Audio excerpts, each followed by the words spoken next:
Welcome to the Protein Bros podcast. On today's episode, we have Brent Pitts.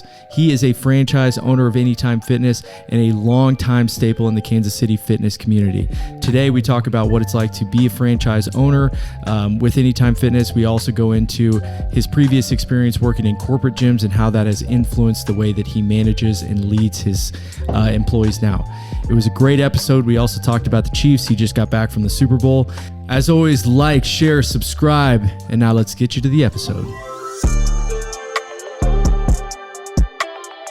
That is where I was going to go with when I was talking about culture. Yeah. From where my previous background was. I was an independent trainer at multiple places. I worked for a big corporation. Came back, was an independent trainer, then went and bought, Anytime Fitness. But I think the people that work for me, I have 10 trainers at my Leewood Anytime Fitness and now 4 at Overland Park. And ironically, that's a lot for an Anytime Fitness. The average Anytime Fitness has 1 to 2 trainers. Yeah, that's crazy. And where I'm going with that is, and we've quadrupled memberships at Leewood since I bought it. And there was one college kid part-time working there, training like 4 hours a week when I bought the place. And Travis Meek, he was the fitness manager at War Parkway, and then at Super Sport. He was the top fitness manager for Genesis when I left, and he was my best manager. And now he runs a club for me. And 2 other people that work for me at Genesis as fitness managers train either at my clubs or work for me. And I think I learned so much. It's either, you learn and you follow those footsteps, or you run the opposite direction. And I was like, when I get the chance to be able to do this myself, I'm going to do it as right as I can, which may not always be right in everybody's eyes, but it's about how you treat people. And my business, I've had younger, 20-year-olds come through my gym and be like, how do you always training every hour I'm in here? I was like, yeah, I train 50 hours a week, fully all the way through, $150 an hour. And they're like, how do you keep so full? Like, show me your Instagram. I'm like, I don't have anything about my personal training on my Instagram. And they're like, what about Facebook? And I was like, I'm terrible at marketing. I don't do anything online. And they're like, where's your website? I was like, I don't have a website. Do you have a business card? I don't have a business card. And they're like, how did you build this network of clients? And I was like, through referrals, 100% through referrals. And I think so many trainers miss the boat now these days. People just want the quick fix. Right. My average client's probably 55, 60 years old. My average client net worth probably over at least minimum 8 figures, up to 9 figures. And I tell people that trainers that are having a hard time getting started, I'm like, all you're doing is marketing online. I was like, I don't think maybe 2% of my clients actually even have social media. I said, so you need to make sure you're marketing to who your ideal clientele is.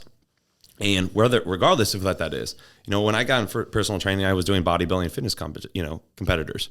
And that's where I thought the fun and excitement was at. But I realized it's hard to build a sustainable business because prep off season. Mm-hmm. But it's really like that's such an extreme version of fitness, right? Right. So it's not sustainable. You're also dealing with people that are transient. You get a lot of people that come into competing, then they go, right. And then you also get the people that bounce around from coach to coach thinking that they're going to land on the It's not a lifestyle, right? Yeah. Right. But that's kind of directly to your question is, that's where I see most people go wrong. That's where most people fail in the fitness industry. Fitness industry itself has a bad name, I think, because of that. I think probably 10% of the people I've met in the fitness industry are actually honest, kind of true to their word and trustworthy. Other than that's that, what we've sadly, yeah. That's what we've sadly, it's something that like when I was just a manager of a business, I didn't look at it the same. When I became an owner of a business, started to take it a lot more personal when things weren't, done what they said they were going to do, or, people weren't honest. And it's just taken me a lot of years to like be okay with that. Because I was just like, it felt so wronged at times, what I mean? Especially because I moved here not knowing anybody.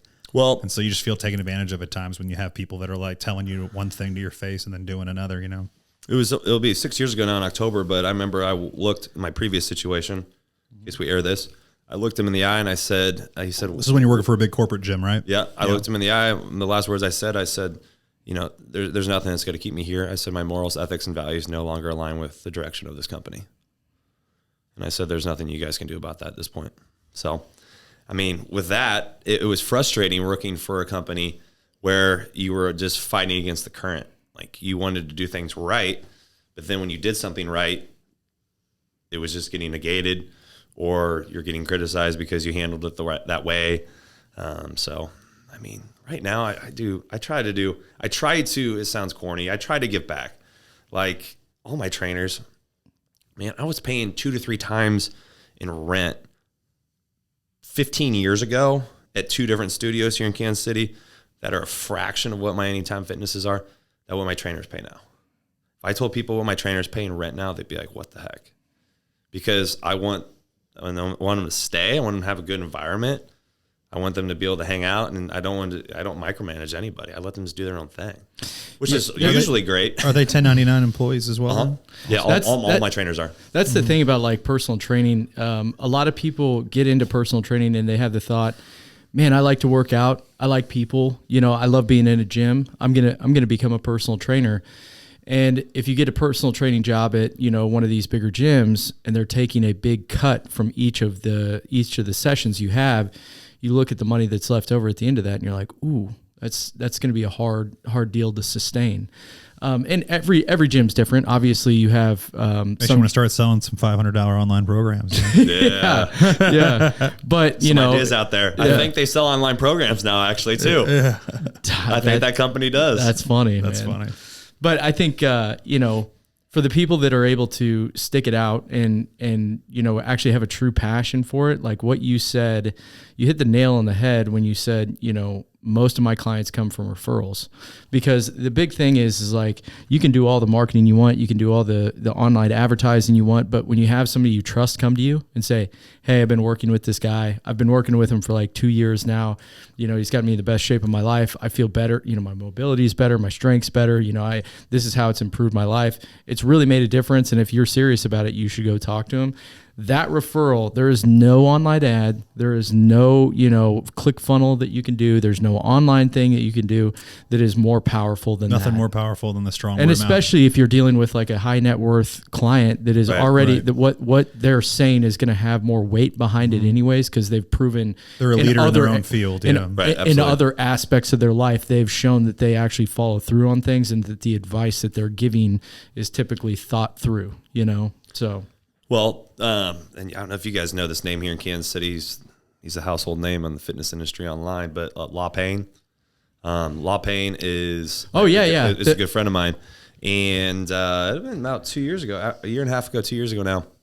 I had this great idea that I was already training, you know, 55, 60 hours a week, and running the gym completely by myself. And in the process of trying to open up a second one, I went and met with Law, and I said, hey man, hook me up and give me the best you got, and I want to get an online program going.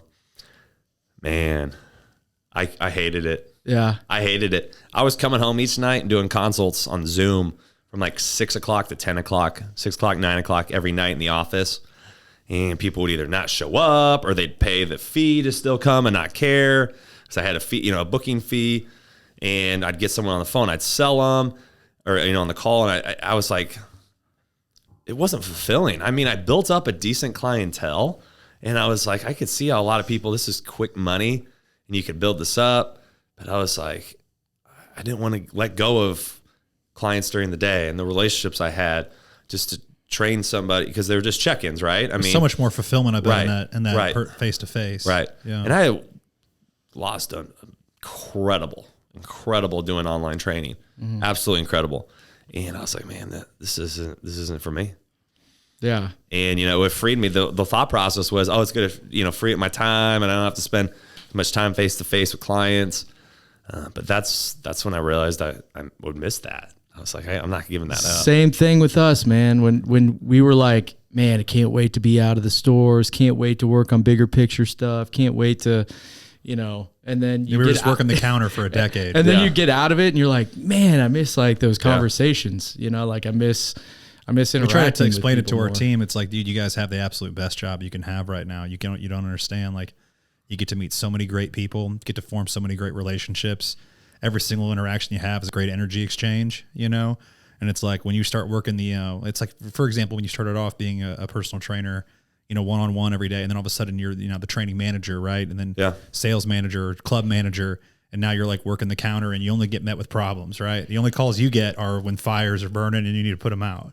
Well, that's what I mean. When I moved up to the regional role, I would train every morning from about 5 to noon, 6 to noon, pack up my shit, go to a different club, work out of that club with that manager, hang out with them, talk to them. And then after we'd work out, eat lunch, I'd try to hop to a second club that afternoon. And I quickly realized, I loved all my managers and hanging out with them, but my favorite part of the day was that first half of the day interacting directly with clients and not just being completely shunned down with complaints and issues. Exactly. Yeah. Like you're like, man, that's fine. Like it's good money or whatever, but it's not it's not really like the reason why you get into it. Right. And so there's so many parallels. Like, one, I got to congratulate you, Brent, because like what you've done is so rare. And I don't know if enough people tell you that, but we've met thousands of personal trainers over the years. And to go from someone who was just, I'm assuming, starting off just one-on-one with clients to going to every single facet. I mean, you've worked every single position at a gym you could possibly work, to now owning multiple of your own gyms. That ascension is just so difficult to do and not quit along the way several times when things get tough, especially with the different organizations that you've been with. And so my question to you with how to transition from that is, you get to this position where you own your own gym. When you became so successful where you didn't have enough hours in the day to train more, what made you want to transition to owning a gym versus being, hey, I own my own training business. This is as far as I'm going to go with it. How did you continue to evolve there? That last place that I mentioned to you guys that I went to when I left with Genesis, I was paying $1,000 a month in rent. And I was like, I'm here more than either of the people that own this. Right. I was like, they should be paying me because I'm helping out, doing things here. And long story short, they gave me obviously an opportunity to be a partner before I left. But I said, if I could, my dream was always to own my own gym. But the problem is if you own your own training studio, you got your overhead, right? And the thought process is, let's say, your overhead's $15,000 a month. Well, in a perfect world, you got 15 trainers paying you $1,000 rent, a month, and you cover your whole overhead with your trainer's rent. And then everything that you make is, money in your pocket, right?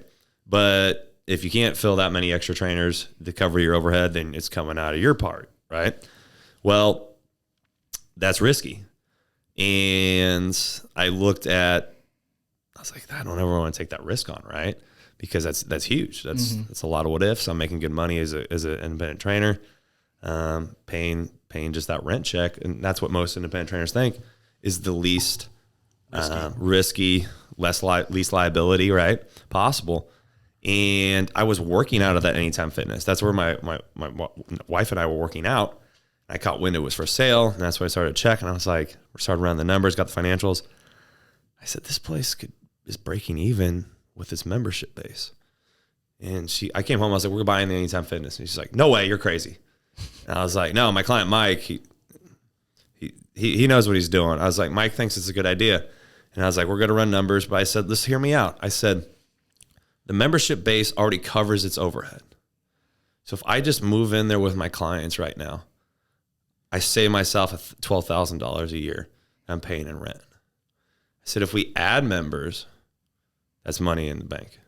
I said, if I bring other trainers in, I said, I don't even want to bring anybody in. That's why I said initially, I said, I'll just do this myself, enjoy having my own gym, peace and quiet, mind my own business, and grow the membership base. The problem was the membership base started growing like crazy, and I had to bring in some trainers that I knew, and then that's what kind of took off. But the thought process was, this situation was the best of both worlds, because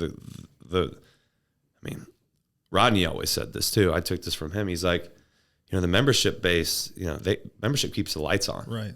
Pays the bills. Trainers are the retainer. Mm-hmm. They retain and keep the clients there and the members there and ensure usage. So I just kind of fell into a good situation because I don't have to worry about keeping the lights on because the membership base does that. There's a lot to be said too about working your way up from, working in different training environments, working in, being a, club manager into a regional manager. You basically, along the way, you were like developing the way that you saw that trainers should be, treated in a business environment. Creating like their that. own systems, if you will, on the way. And so, that's something that benefited us a lot too. It's like, I was a hourly employee, assistant manager, eventually became a regional manager before opening this store.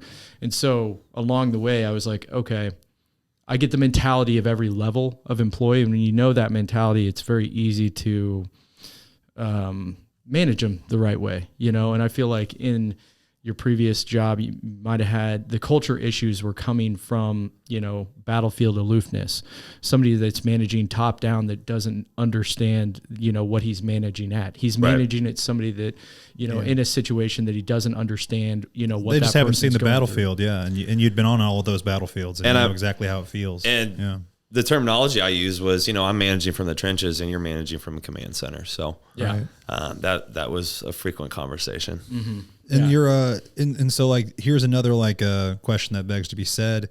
You have all this unbelievable experience. How many years experience did you have in the fitness industry before you decided to purchase the Anytime Fitness in Leawood? I started training at the rec center in KU as the manager, one of the managers at the rec center in KU, and trained. I started that in 2006. So we were 18 years now. Damn. Yeah, man.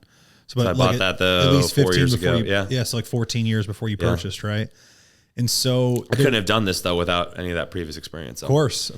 Yeah, exactly. And so you could walk right into success, but it wasn't an overnight success. No. Of course, it was 14 years in the making. And so I bring that up for a couple reasons. There's so many. For everybody that's listening, if you don't know, Anytime Fitness is one of the absolute most successful franchises, not just fitness franchises, period. You can find one in every small town. They're like Casey's General Store. For every single small city, there's usually an Anytime Fitness, right? And you guys have really set the bar for what these 24-hour gyms can look like, how beautiful they can be, how nice the equipment can be. But there's so many copycats, right? They're not here anymore, but they used to be. Workout anytime, instead of Anytime Fitness, and it was the same exact concept, right? Different colors, but same concept.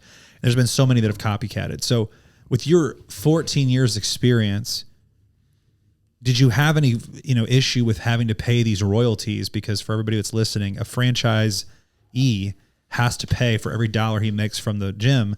You have to give back a little bit of that money to Anytime Fitness to run their play, in quotes. In return for marketing materials. And they help you, but because you've had so much experience, did you feel like they were teaching you anything at Anytime Fitness?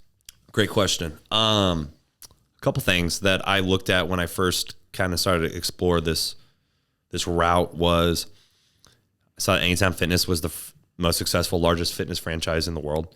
All 7 continents now, over 5,000 locations. There's one in Antarctica. They put one in Antarctica on a boat so they could be the only fitness industry or fitness company on all 7 continents. They put one on a boat. Respect. I met Chuck Runyon. I got to work out with him actually the very first time I was up in Minnesota. I'll tell you guys that story. But phenomenal guy. But I looked, I researched them. I was like, this is an amazing company. They know what they're doing. They've continued to grow while other companies that have tried to duplicate and do the same thing have faltered.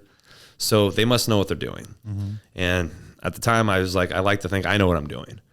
And when you buy a club, the first time you have to go up to ownership training for 2 weeks up at headquarters in Minneapolis.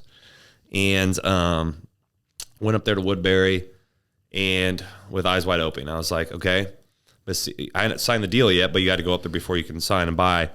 And I said, I'm going to try to take in everything that they teach me and that they do.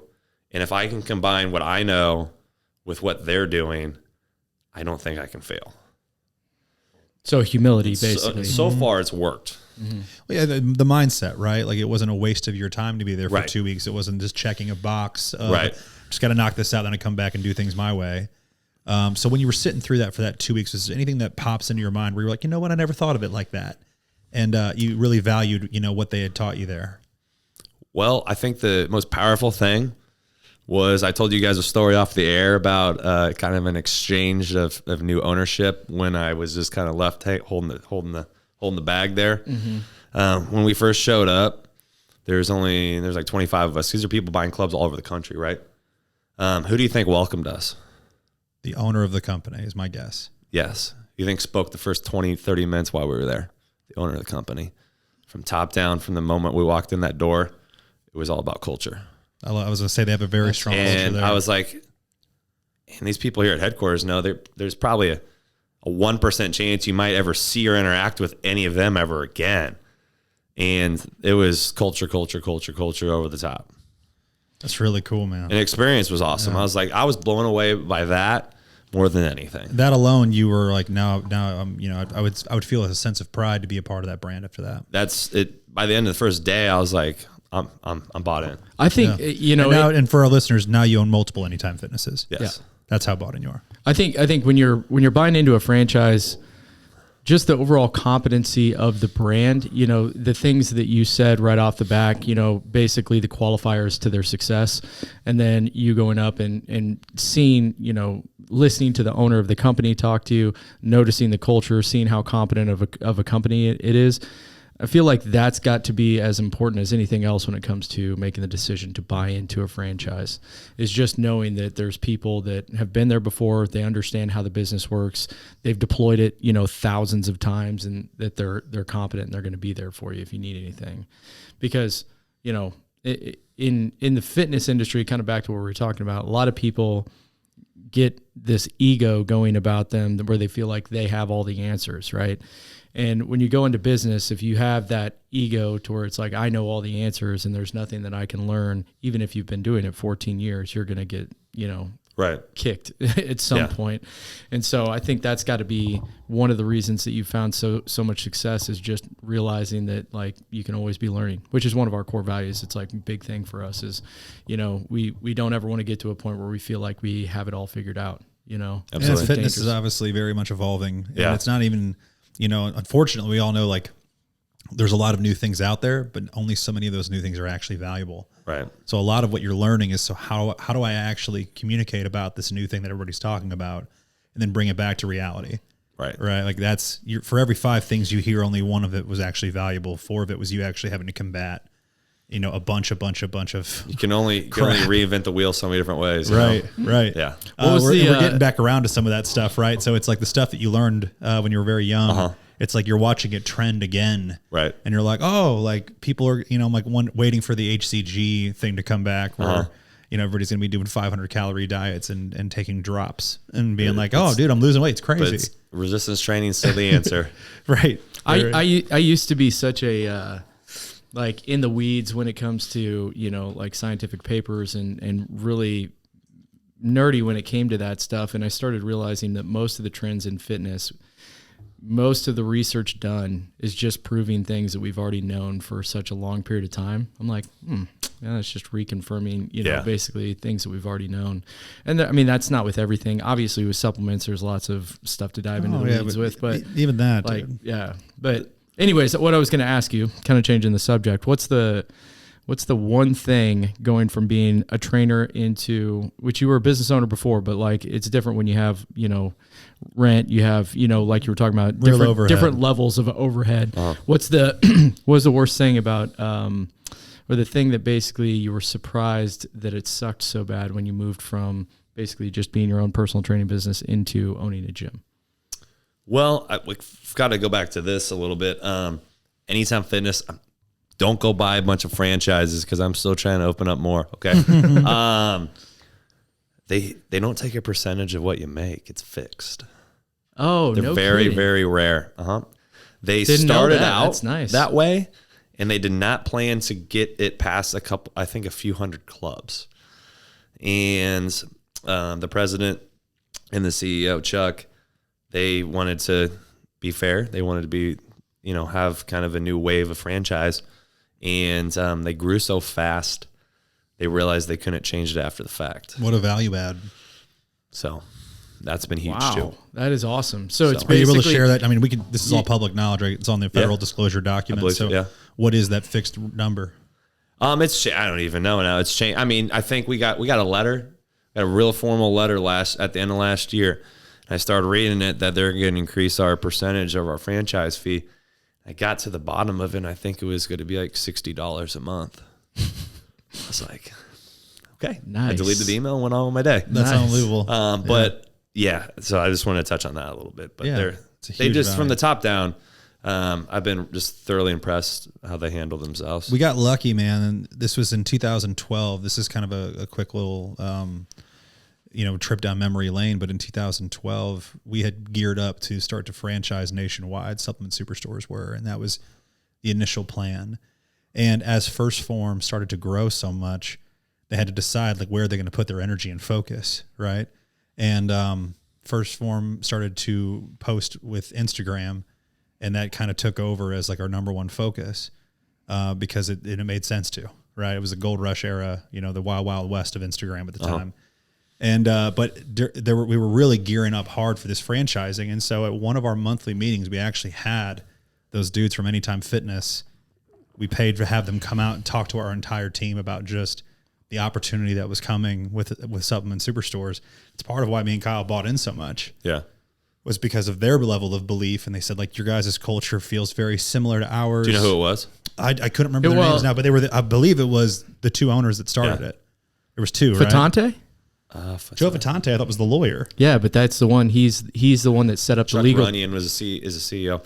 He's their lawyer that set up their the legal documentation for franchising. And he did ours as well. Oh, really? Yeah. So we got that all set up, and so it's ironic though. But it was now 12 years later, we're getting ready to do it again, and we have a whole different headquarters that's made for selling franchises, but.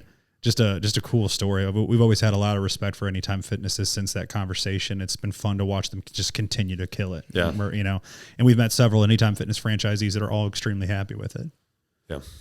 It's been fun, man. Sorry, I took that out from your question. We kind of no worries. ran back to that. I was thinking about it. So has there been anything, that has been terrible about, Just something you didn't think about whenever you started maybe becoming not an owner? terrible, or just, something that you didn't. Right. Mm-hmm. I mean, when you told the story about the diaper in the shower where we were talking offline a little, I think when you walk into the gym at 5:30 in the morning and train your first client, and you realize you're responsible for everything, when you walk in, I always check, the first thing I do is check the bathrooms, and you're plunging a toilet that's overflowing at 5:20 in the morning on a Monday, and you're like, why do I own this place? And you're doing everything from changing the toilet paper to plunging toilets to picking up crap on the ground. I mean, there's no one else to call or have do it. You know what I mean? Mm-hmm. That is probably the biggest thing. But, even when I worked for the previous company I worked for, I think just the bit that was just instilled in me a little bit just from my personality and growing up. And, I didn't have the best father figure growing up, but the things I did learn, I never walked by a piece of trash, even if it wasn't my club, right? Even I just worked for that company. The way the club looked was a reflection of me, I felt like. Mm-hmm. And I didn't even have ownership in anything, right? I was getting robbed blind with what I was getting paid, basically. But you got all that experience. Got all that experience. Yeah. This is priceless. We tell our guys a lot of times, we're like, hey, if you want to be an owner in something, this is your time to practice, man. You know, if you can look at the store and you can honestly unlock the door, walk in, turn on the lights, look at everything that you have in the store, and imagine that you basically dumped your life savings into it to open it up like it's yours. And that's what me and him did, back in 2012. Andy always gave us that thought experiment to do. And he was like, if you can do that and you can treat your store like that, eventually you can become an owner. You'll just, if you pretend like you own it long enough, it will just be yours. Yeah. Right. Right. And you'll create, so I always caveat this, like you have to be working for the right people. But most of the time, if you're working for the right company, you create so much leverage if you treat your store like that you basically control your own destiny. Right. Mm-hmm. So any opportunity you're shooing for it and you're. Yeah. They're trying to replicate as many of you as possible if they're trying to grow. Mm-hmm. And so if you're on your vehicle that you're in is a growing business, all you have to do is make yourself, valuable by providing that value, right? And doing the extra things. Because it's like, dude, who else is going to pick up that trash, right? No. And who else is going to unclog that toilet? So it's got to be you, man. So what I was saying too is I majored in exercise science. And I don't know why. I originally was going to business, just do business and go finance. But I was like, this is super boring. And my buddies in college was doing exercise science. He said, come do exercise science with me. And I wasn't even going to maybe even really do personal training. I was like, I'm going to go the physical therapy route. So I double majored in exercise science and business. So I think it helped at least having that background as far as having some knowledge of just basic balancing of things. Mm-hmm. And in my previous position, I did have some, I was looking at bottom line numbers a lot more and be more conscientious of, that was just more PT dollars in and out, right? It wasn't buying toilet paper, sure, paying the gas bill, things like that. And I learned real quick in those first few months. I was like, I need to put all this on auto pay because I was like, crap, I forgot to pay this bill or that bill. And it wasn't intent. There was just, 900 different checks going out, and it is trying kind to of figure out you just really forget how everything costs money, and until you're in charge of the person that buys the Dixie cups in the bathroom for people to spit out their mouthwash and stuff. You just don't realize everything. Paper towels, dude. You buy paper towels, you're like, no way. These are this expensive. I don't even care about those little like the Z or whatever fold ones that you pull out, Yeah. When I first caught myself a couple months in, because I was changing paper towels, all filling them back up. I go to the bathroom, wash my hands. Usually you just pull 5-10 out, wipe your hand. It's like one. Yeah. Do not waste. You know what's funny? We've talked about some corporate gyms before. There's one here in town that they have the auto. You wave your hand and it feeds you, and you get to pick the length of the paper towel that they give you, and most of them are standard. We all have an idea of what a paper towel should look like when it comes out, and this guy just keeps spitting out little halvesies that you're I'm wiping my fingers, and then I need another one because of how short they're making it. Conserve some paper there. That's what I'm saying. I laugh at just how this is how penny pinching they're doing this. In our business, the bills that bother me, because I handle more of the financial stuff than Jeff does, but it's the things that you can't see, like workers' comp insurance, business insurance in general, our payment processing. All of those, you're just I'm just writing a check into the ether right now. It's all invisible shit. Yeah. Well, I mean, until you need it. Yeah. That's another thing is I made myself less work because all I had to do in my previous role was track sessions. Is Bob training Sally twice a week or once a week? Is he taking money to the table? I mean, I know every single way because I've seen it for a trainer to steal money. Yeah. Every way, shape, or form.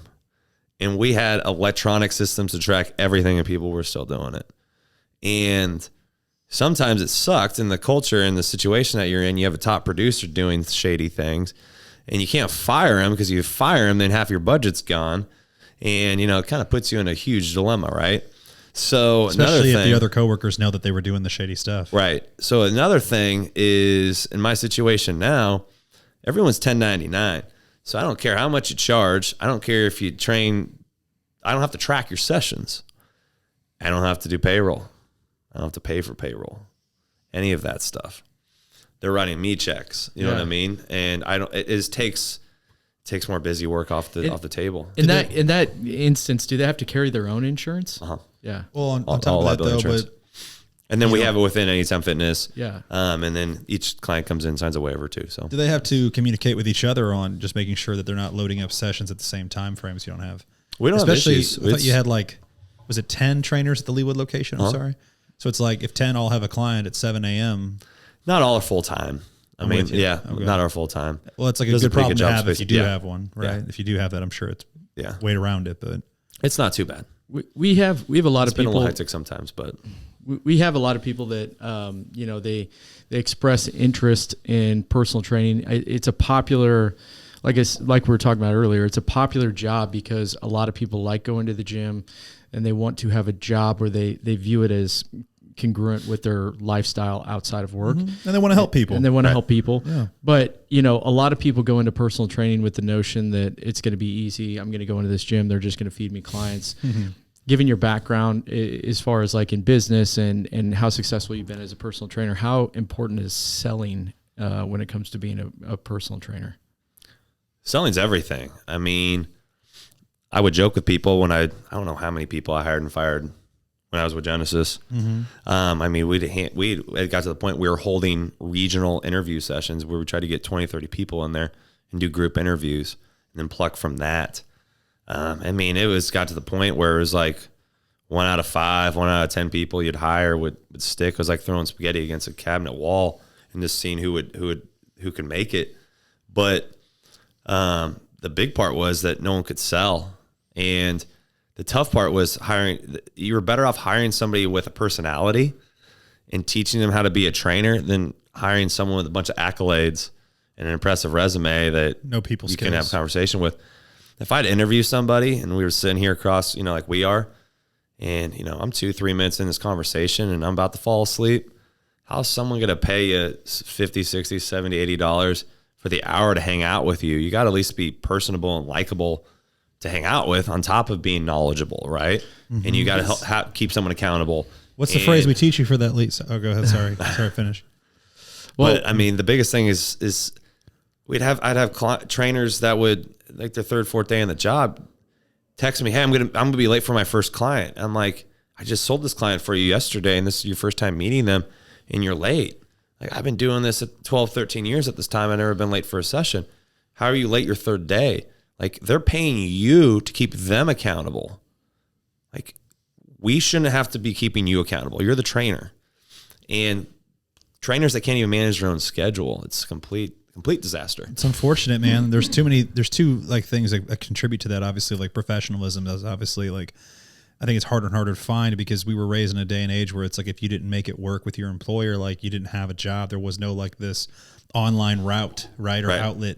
And you see people make money without putting in a lot of energy or effort into it. And unfortunately, they lose out on those skill building sessions that they could have had by taking that corporate job where you said, like, you were working for this company that how much you were making, how much they were taking from you was like robbery. And it's like, true, absolutely merit to that. But you were also in a great position, hopefully in life, where you weren't counting on those dollars to pay every bill. Right. You were transitioning into becoming a full-time employee. Right. And like, you get to learn all these skills of what it actually is, what it takes to be successful, and it takes what it takes. Right. And so these guys don't understand that, the phrase we use in our company the most is people don't care what you know until they know you care. Yep. And you're just thinking there, you could have the most accolades. You could clearly be the most in shape person in the room. Everybody would want to know what you're doing. But if you don't really care enough to want to really share with people, and you don't really want to be professional, and you don't want to show up on time, and unfortunately, if you're thinking through, your own lens and being selfish along the way, you can't build a business that way, unfortunately. Right. And so many trainers I see, when they get so excited to get that person in for their initial consultation, and all they want to do is tell them how much they know and what they're going to do for them and how they're going to help them out and this and that. Really, what you need to do is you need to sit there, ask them questions, listen for the first 15, 20 minutes, get to know them, take them out to the floor, take them through a movement screening, whatever it is that you do, your style. Let them feel good. You know what I mean? Make them feel good, even though they might be extremely out of shape. I always say, show them how out of shape they are in a really nice way, and then bring them back into the office, sit down with them, have a conversation with them about, based off what explain to them what you saw. And you built rapport the first 20, 30 minutes by letting them talk rather than just talking over them and telling them how much you know. Mm-hmm. And they feel 100 times more comfortable with you. Right. And you can actually, when you're crafting, like, obviously, what it is that they're going to be buying from you. Right. It's all relating it back to what they told you they were trying to fix. Right. How else can you solve the problem if you didn't give them any opportunity to tell you how they got here in the first place? Every single thing they're telling me, I might write it down when I started, but I'm making a mental note in my head that when I come back in, they start to give me each objection they give me. That's a bullet I'm going to shoot down each objection with. Mm-hmm. I mean, if you don't gather all that information to start, then you're screwed at the beginning or at the end, trying to sell them training and be able to help them. Yeah. And are you trying to sell them training, or are you trying to genuinely help them? And that's another question, right? That's the big thing, is like, it's, you can be not very talented when it comes to sales if you're like genuine and you have if you're coming from the right place, you're genuine, and you also have some experience, in dealing with people. Because it's like, you're talking about training people that are 55, 60 years old. Well, if you're a 20-year-old trainer and you have literally no life experience and you can't relate to them about shit, and you're actually not trying to help them, you're literally just coming over the top and being like, I know this and I know this. And they're just sitting back and they're just like, I don't I don't relate to Right. you at all. I don't want to spend time with you.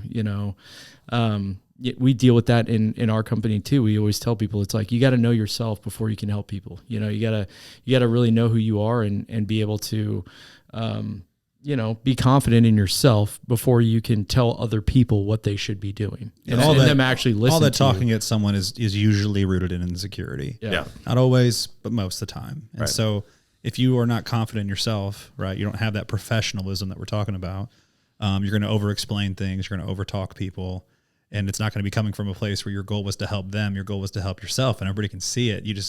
And they can definitely feel it, but it's hard to explain sometimes. And so, we always try to explain the same concept. It's like, are you trying to do a good job for me and Kyle?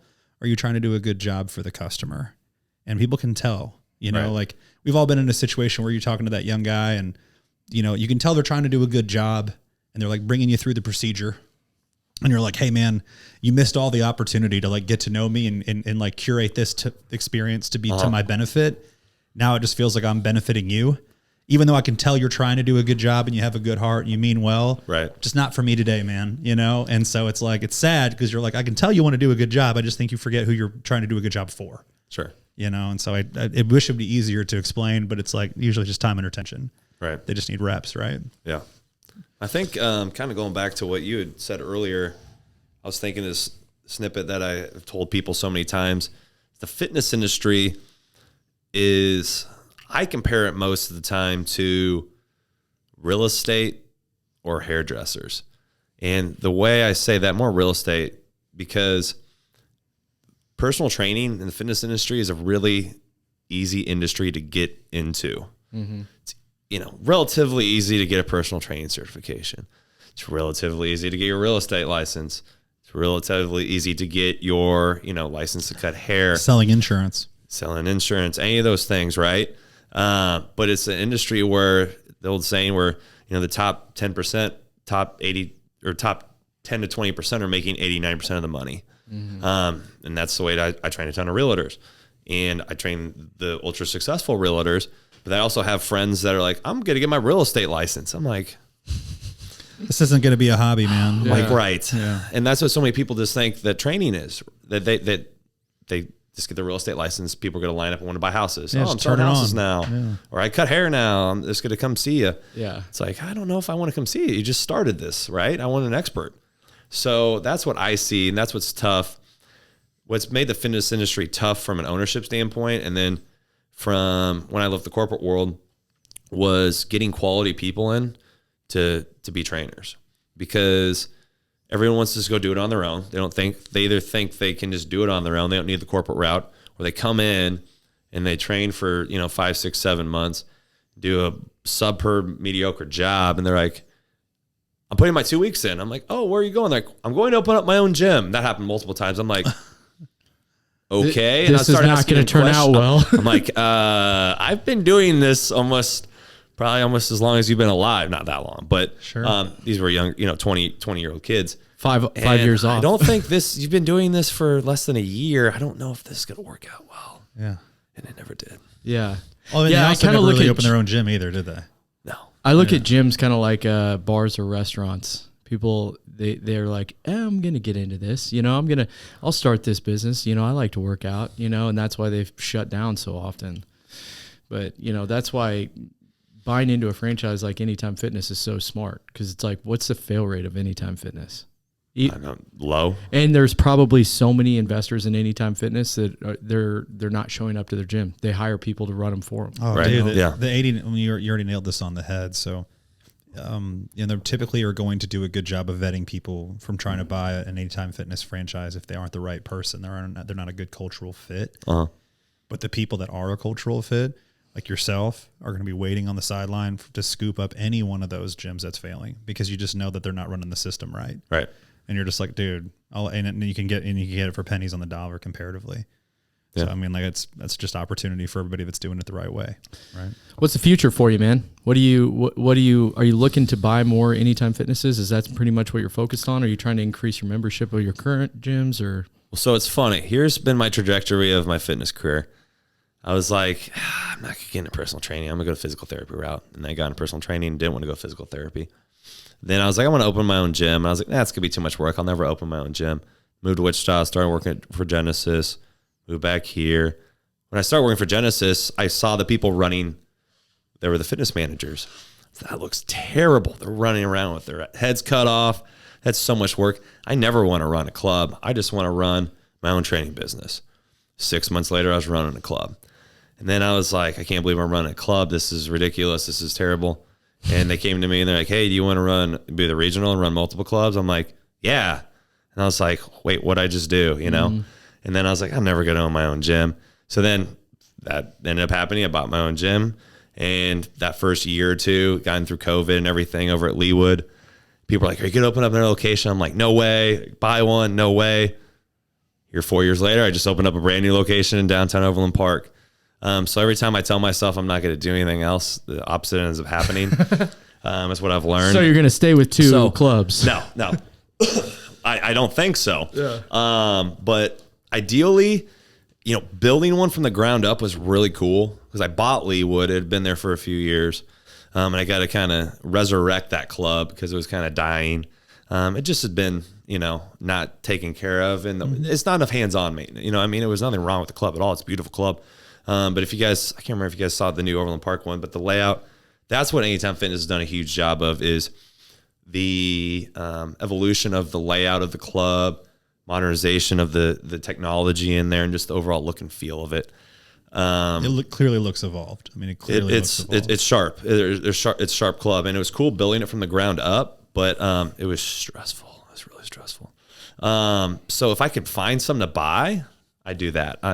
There's a couple I might have my eyes on, but I'd also definitely like to probably build one more or two more around here too. What's been the biggest challenge with going from one to two? We find that not being at two places at once was really difficult for us. Not being at two places at once, but I literally have the greatest guy in the world working for me, and Travis. Travis makes incredible. Couldn't have done without him. He kind of came. He left his current situation in the corporate world and came over to me right when all this was kind of coming to fruition for sure.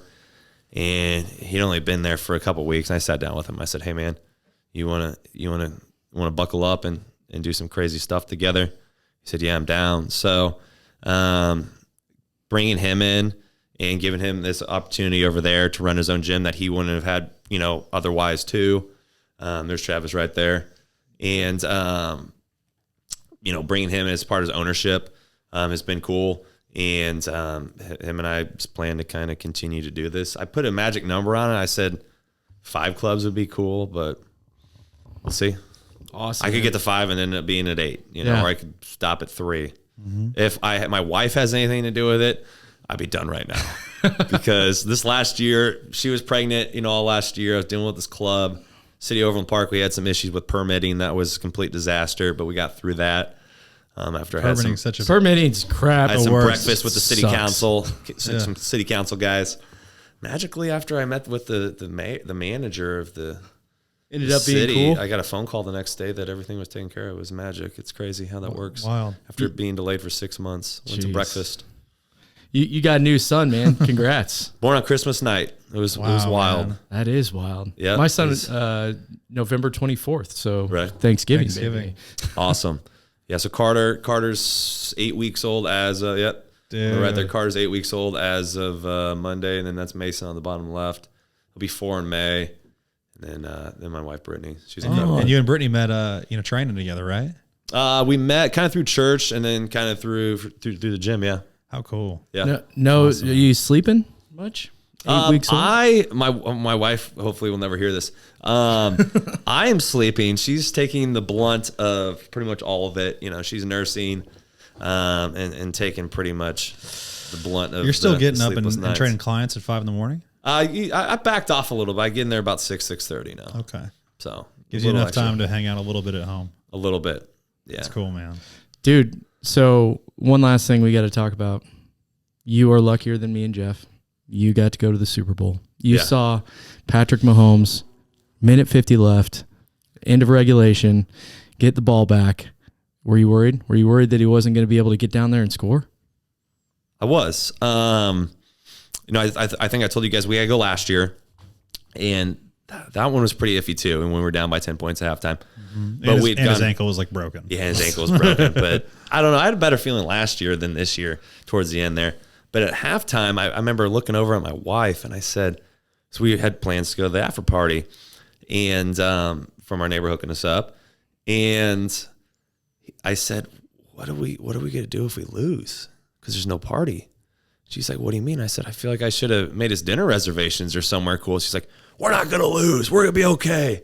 And I was like, all right. Oh, yeah. I love her style. Yeah. But when it was surreal. I think I blacked out. Hardman said he blacked out when he caught that ball. I didn't even realize who caught the winning touchdown. I was like, we didn't even know what to do either, because everybody was wondering this. Like, I think if you're a fan, you're all wondering, hey, what happens when OT1 goes to 0-0-0? well, Right? so I rewatched the game now a couple times on TV, and Romo was explaining, Right. hey, well, I knew that if we score, I knew the rules that, we got a possession no matter what. Yeah. Right. About 90% of the people in the stands did not realize, nor did I, that it just went into another quarter. It just rolls over. Yeah, I should say Everyone is OT2 like is just second quarter. freaking out. Call a timeout. Call a timeout. And there's no TV broadcasters telling anyone otherwise. Right. And one of Brett's college or high school coaches. This is Brett Veach, GM of the Chiefs. His our friend Dave Scott's like screaming from the other end of the aisle. He's like, "There's another overtime. There's another overtime." I was like, "That doesn't make sense." Yeah. I was like, "If there's no, why do they even keep track of time?" They Right. shouldn't. They It should. could just be like get rid of it. Yeah. I think Apparently, the 49ers didn't understand the rules fully either. People are going back and forth on that. I don't know. But there was like the play clock had about a 2-second difference. Yeah. And so I'm like, well, we can't just let this, because like, here's the thing, we had just got a first down. Right. And so we had done that also at the end of regulation and couldn't get the ball in, of course. And so it's like, hey, call a timeout. Let's regroup. Let's get a good play in, whatever. We had some momentum, I think. And they just said like, no, let's run this last play. And it was like, okay, well, there's gonna be 2-second difference between the play clock and so when they ran it, I was also like, I'm assuming because it was such a quick play call, I'm like, it's going to be a little Pacheco, thing up the middle, and it'll go for like 1 or 2 yards. Yeah. And like, I just wasn't prepared to cheer like as if we're winning on this play. And absolutely, when it happened, for that. I was pretty blacked out too with it. I'm like, whoa, oh my God, it's over. Like, it just happened so fast. The coolest part is I saw that like those different mic'd up pieces from the game. Oh, yeah. And that one Pat call in the last play. Yeah. And he gets up on the line. He's like, we're good. He says that. And I was reading a couple things that he said. He said, when I lined up, he knows, he's so smart with reading all of those defensive schemes. When he said, we're good, he knew he was about to throw a touchdown pass to win the Super Bowl. Yeah. I mean, he just knew it before he even hiked the ball. So orange. As he's walking That's up, that he goes, same "We're good, play we're good." that Corn worked dog. twice last year with Moore and Tony in the Super Bowl. Dude, how lucky are we that we were talking about before we got on here about like being Chiefs fans our whole life. And it's like, the freaking Matt Castle and, like, God, dude, Almost there was Gerback. some Gerback and freaking We got rid of Trent Green. Trent Green was good, dude. So was Elvis Gerback. Gannon. Who was Steve Gannon? Rich Gannon. No, Rich Gannon. Rich Gannon. I was like, why aren't we playing Rich Gannon ever? And then he went to the Raiders and won took him to Super Bowl. And was Yeah. like all pro. Should have gone to another Super Bowl, but the Tuck rule. Yeah. Tom Brady just happened to have so many things go his way in his career. But we were talking about that, and it's like, now we have a quarterback that went down on 2 game-winning drives, basically. Went down to tie it up, push it to overtime, went down to freaking win it. And you're just like, that doesn't happen. You watch. Down 10 points in the Super Bowl, and you come back and win. All 3 that we won. All 3 that we won. This is the greatest stat that Nick Wright, of course, Nick Wright came up with this bad boy, and he was like, all right, in the history of Super Bowls, if you were down 10 points, all other quarterbacks not named Patrick Mahomes are 2-49, and Patrick Mahomes is 3-1. And the 2-49 is Tom Brady, who was also 2-1. Wow. Crazy. Isn't that That's crazy? nuts. I mean, Crazy. wild stat for perspective. Was That just doesn't happen. Like, it doesn't happen. He's one of one. So Yeah. me and Jeff went to the first Super Bowl in Miami, and our experience with the people around us, we were surrounded by, there was some 49er fans in front of us. And then there was a lot of fans around us that just didn't even care about either team, really, It was a flex to be there. Yeah, it was just kind of like, but you said you were around some Chiefs fans? We always had our group. We had two okay. rows. But that's why I tell people, and you guys experience this, is the most odd part about being at a Super Bowl that I never realized was you got a third of the people cheering for one team, a third of people cheering for the other team, and then a third of people that don't care. Yeah, they're just And like it's just kind of like quiet, and it was kind of weird. But and I don't know if you guys could hear it on TV, but when we were on the field, the Niners fans were loud. Like, it was loud. When they had the ball, it was like silent. really. Yeah. That's crazy. We had the same thing happen. So I went to and you may be able to echo this too. So my fiance and I went to the Arizona one, right? The Scottsdale Super Bowl. That's what you guys did? Yeah. Yeah, it was awesome. And it was awesome, but I would say that the Eagles fans sounded way louder than the Chiefs fans. And it felt weird because, like when you're screaming on defense and you just got a classic going, I felt like I was just disrespecting the hundreds of fans around me. Right. Because they didn't want to join in on that. No. Like it felt.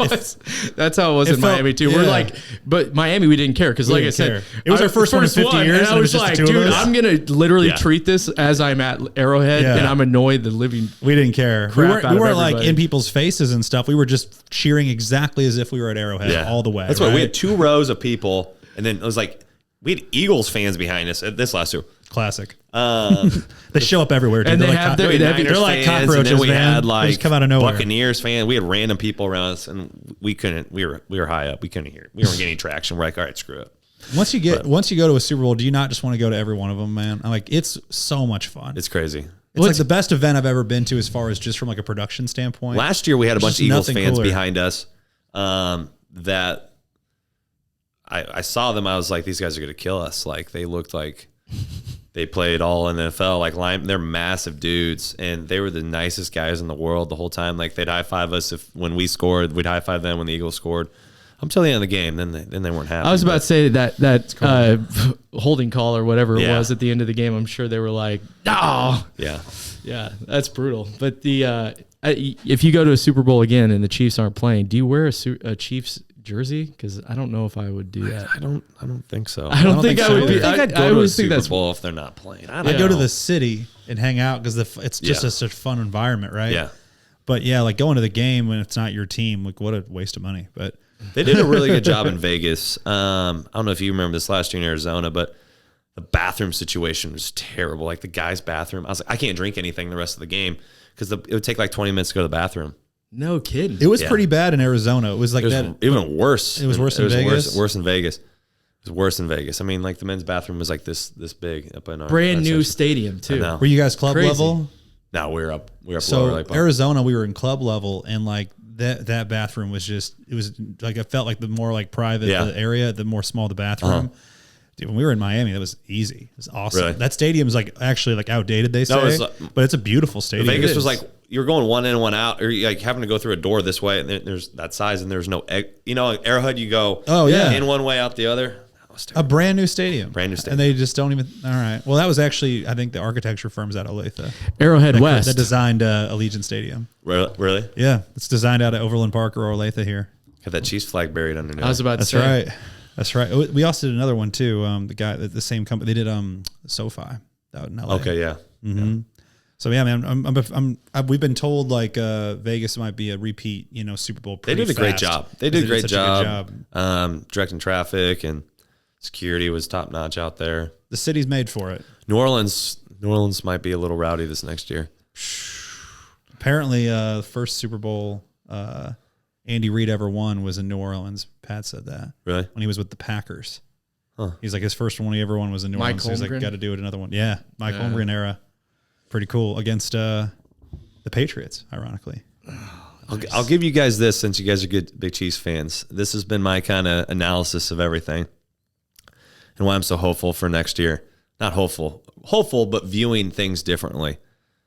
I now have learned to listen to my wife, and I don't say that often. And that is because I'm no longer going to overreact or get upset at any regular season game anymore.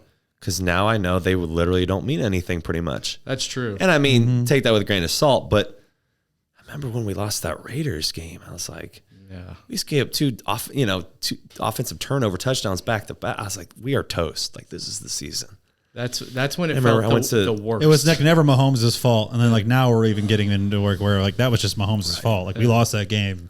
I went to every single miscues. home game this year except for the Bears game. Remember the when we lost to the Lions, that opening game, I was like, Brett, he's like, it doesn't even feel like we He goes, it seems like we're a losing team and we didn't even win the Super Bowl the last time we were on the field. He's like, everyone was so sad. Yeah, dude. I mean, Tony just put the game right through his hands, or literally, and no Kelsey, no Jones in that game. I mean, it was tough to watch. The Lions are going to be good next year. Yeah, man. One of the most funny memes I saw was, it's those how it started versus how it's going. And it was how it started, and Chris Jones sitting in the box like this, that first game, remember? Yeah, with his two agents. With his agents. Yeah, just looking like pissing everyone off. And then it was one splice to the AFC divisional game against the Bills with Swift and what's Ryan Reynolds' wife's name? Blake Lively. Blake Lively. And, Jason up there with his shirt off, all screaming in the suite. And this is versus how it's going. And it's just crazy. What a wild ride, The dude. turn of events, I'll never worry about it. As long as, I guess we just have to make the playoffs. It doesn't even matter if we win the division probably anymore. Mm-hmm. There's been so many. It's been so cool for me, I've just been a football fan my whole life. And to see players that I really respect that are now in the TV game or podcast game. And Chris Long, I don't know if you're familiar with him. Chris Long and his brother Kyle Long now have a podcast called Green Lights. And Jason Kelsey was just on it. But it was really cool to hear his perspective. He's like, the best playoff teams, just like the NBA, whenever they're a long playoff run, it's like they all just wait. And then as soon as the playoffs start, they just get 10 to 15% better in the playoffs. And it's like that was the first year we've seen that from the Chiefs, where it's like they didn't have the bye week, right? And it's crazy to think that they just took out the top 5 offenses in the NFL all in a row. Yeah. Just a wild stat. Just like with statistically the worst receiving core, I think, in the league this year. They were most drops, and they still are. I think we're the only team without a skill player with over 1,000 yards in any position. Right. Yeah. It really felt like those old Patriot days where it was just like James White, just these kind of a no-name ensemble cast where it's like nobody's a 1,000-yard receiver, but everybody's reliable and they know their job, they know their role, not a lot of ego. So that's like complacency is the only thing we got to worry about now. It's like we got the formula, as I like it when we're down rather than up. Like that Ravens game when we went into halftime. It was at 17-7. I told everybody because we didn't go to Baltimore. A couple of our friends did, but we didn't get to because we had like a 4-week-old. We were in Baltimore. We were. Mm-hmm. And I said, if we don't come out and score on this opening drive in the second half, I said, you guys all better buckle up because we're going to go into a deep offensive shell. And we're just going to hold on for dear life. And that's exactly what we did. When he lobbed that ball up on that third down, and I'm like, no. And I see it's going MVS. And I'm like, oh, no. And he had to adjust for it, which is even like harder for us to and then watch. He fell, hit the ground. I was like, only he can make that catch look any harder. I mean, if you would have told me at any point during the season, we didn't even have Hardman, but that Hardman and MVS were going to be the only two of our players to score offensive touchdowns in the Super Bowl, I mean, I don't know. It's just mind blowing. I would have been, especially if you'd have told me that, like after that Christmas game, I'd have been like, no way, dude, no way. I don't know who wasn't calling for MVS to be, Yeah, no doubt. benched. The only one I think that had the faith in him was Patrick and Nick Wright. Yeah. But Nick Wright's got faith in everybody, no matter what. Yeah, he's got the never a doubt tattoo. Yeah. So afterwards, obviously, you have a personal relationship with Brett Veach, who's GOAT GM right now. No one even holds a candle, I feel like, but Howie Roseman, I think, gets a lot of credit still. But you go out, you have this after party situation. Give us one story of just like, that was cool. While you were there, you're like, man, that was cool. I think, there was just so much that night, man. There was just so much. But in Arizona last year, only a few of the players stuck around for the party. But in Vegas this year, it was like pretty much the whole team stayed. What do you think the difference was? Vegas. Truthfully? Yeah, no, truthfully. Truthfully, I think it's because last year the party was held at their hotel in Arizona there. So I think that a lot of them had the option to kind of maybe bail afterwards or go out. And this year, it was down at the Hilton, actually on the Strip. And the team's hotel, I think, was about 20, 30 minutes outside of town. So I'm sure, I think they were given the option to go back if they wanted to. I think it was just a different, I think it probably speaks, this is just me taking a stab in the dark and speculating, but I think it just probably speaks more volumes on the culture of the team and the team wanting to hang out together and experience it and celebrate together. Yeah, man. Especially something more special this year. I mean, not that obviously winning that one last year was special, but winning the second one, I think those guys have just gelled even more. It definitely felt better this year, and I'm sure that it felt better for them too. Patrick took one for the team by staying up all night and then having to go to freaking Disney. Man, yeah, he looked like he was. I was like, get this guy some sunglasses. I'd be like, dude, I just won the MVP. Can we move this like a week later? Why are you punishing me? Every year they do it like that. I don't know sunglasses. what Disney pays for that, but it's every year for the history of, professional sports. I would love to know the deal that they make with that, but it's like pre-negotiated. Yeah. You know what I mean? They're not like signing paperwork out on the field. They already know they're doing it if they win the MVP. Right. Brutal. But when you have that situation, like you said, everybody's partying together. I felt like, maybe because T Swift was in the house, if it's cool enough for her to be there, maybe everybody else is like, probably cool enough for me to be here. Yeah. But also, last year, the musical talent, did it even hold a candle to this year's? Last year was actually pretty surprising. I didn't know what to expect last year. This year, I got the Brett spilled the beans a little bit on who was going to be there. Last year's complete surprise. It was Tech Nine, DJ. When DJ Khaled came out last year, all I do is win. That was pretty cool. Coming around, the guy was like, "That's DJ Khaled, right here." And Jason Derulo, Chainsmokers. I think that was about it last year. Jason Derulo's a random. Yeah, Yeah. he was Good high time, energy though. though. He was high energy. But Ludacris was cool. Yeah. Ludacris was real cool. Post Malone was real good. Are they personable dudes as well? Yeah, they were good. Ludacris kind of just went through his thing. He was there right when I think I showed a couple of you guys some videos. We were farther back, and then we got moved down kind of the front where Brad had got a table for all of us, which was pretty cool. We couldn't get any closer. That was pretty ridiculous. And then kind of highlight Jason. My wife got a picture and I got a video. Jason Kelsey came traipsing through our table setup area. And that dude's he's a big dude, but he's super nice and super cool. Pre-luchador mask. Yeah. Was it pre-luchador? Yeah, mask? he had the suspenders and the whole outfit on, but no mask on. Yeah, Well, man. cool, man. I'm glad you had a good time, dude. I mean, it was obviously a huge, it was a nail biter down to the very last second. But man, what if I instantly, me and him, because we watched a game together, I instantly was like, dude, I got FOMO. I wish I was there so bad. I tried so hard to convince him. So bad. The only reason why I didn't go is because he didn't go Yeah. this Right. year. Yeah. I mean, like, dude, we knew that the prices were going to be double what they were in Arizona. And I was like, dude, but this season, it just feels like a special season. But, I mean, dude, I think it's awesome that you got to be there, not only to be there for the game, but also to be there for a friend and to be able to support him. You know what I mean? Like, it's just a cool place. It's fun to watch people, live their dreams out. You know what I mean? And get to support them in that. Yeah, I think that's the coolest part. That a lot of people don't know him obviously personally, but that guy would give his shirt off, the shirt off his back for anybody, and he's the most just genuinely kind, good dude, and he's just so down to earth. And there's nobody that I know that deserves the success more than him. He started from the very bottom as well. Yeah, literally. One of my favorite videos is to watch Matt Nagy throw him a touchdown at Delaware. Uh-huh. They went to the University of Delaware together. I don't know if you knew that. Yeah, Nagy was Brett's Nagy quarterback. was the quarterback, and Brett Veach was wide receiver. I think you told me that. And they have some unbelievable plays. Like, dude, Brett is an athlete. I had no idea. He's a stud. Yeah, man. His brother put together a slideshow for him that they played at the dinner party on Saturday, and then one of the other guys did the voice, the monologue, whatever, the voice to it, and he was like, "All right, we gotta get this year's up for short film for the Grammy," and then Paul Rudd and Eric Stone Street were there, so he's like, "We gotta get your guys' feedback first," and it was good. They did good. I love that. But it was a whole story about Brett's athletic career, everything building up, and kind of just thanking him for all that he's done, how many people's lives he's changed.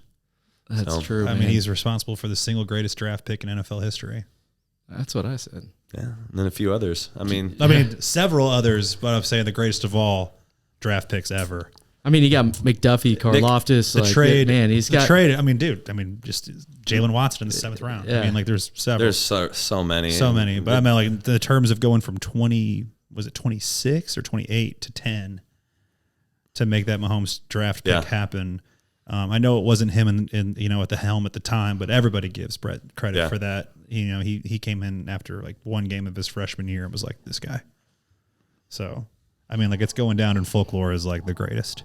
We pick up McDuffie because of the Hill trade. Mm-hmm. We got My God, how good is he, man? We got Tony for nothing last year, and he won us a Super Bowl with that punt return and that catch on the corn dog. And bring Hardman back this year, and everyone's kind of like, "What are you doing?" I'm sure Brett will not listen to this, so it doesn't matter. But I'm like, Sky Moore, come on, dude. We need him. Like, there's only very few, in quotes, blemishes on there, but like Andy Reid though, that's dude. like an Andy Reid special. That's like the type of receivers he likes. Well, I just hope he starts believing in himself more. I feel like it's more of a confidence thing. I don't think it's skill. I think he's got all the skill. I think, I originally thought he was gonna be like an Edelman-like slot guy, but he's got the jukes, he's got the quickness, he's got the biggest hands. He had great first. I think it's his confidence this year. That's what I mean, man. I feel like it's he could come back and surprise all of us next year. Just needed to mature a little bit. Who knows? So we'll see. So, last question that we always ask every guest. It's a Kansas City-based podcast. You've lived in Kansas City your whole life, outside of living in Lawrence and Wichita? I live in St. Louis and Minnesota for hockey a little bit, Yeah, you did tell me that. But born here, right? Uh-huh. Grew up here. So Kansas City, obviously known for barbecue. What is your favorite barbecue? What's the spot that if you have somebody come in from out of town that you're like, go try that barbecue? You only get to pick one. I get to pick one? Mm-hmm. You can give us an A and a B. I probably just, A has kind of been just Jack Stack because I've lived around them more out south here.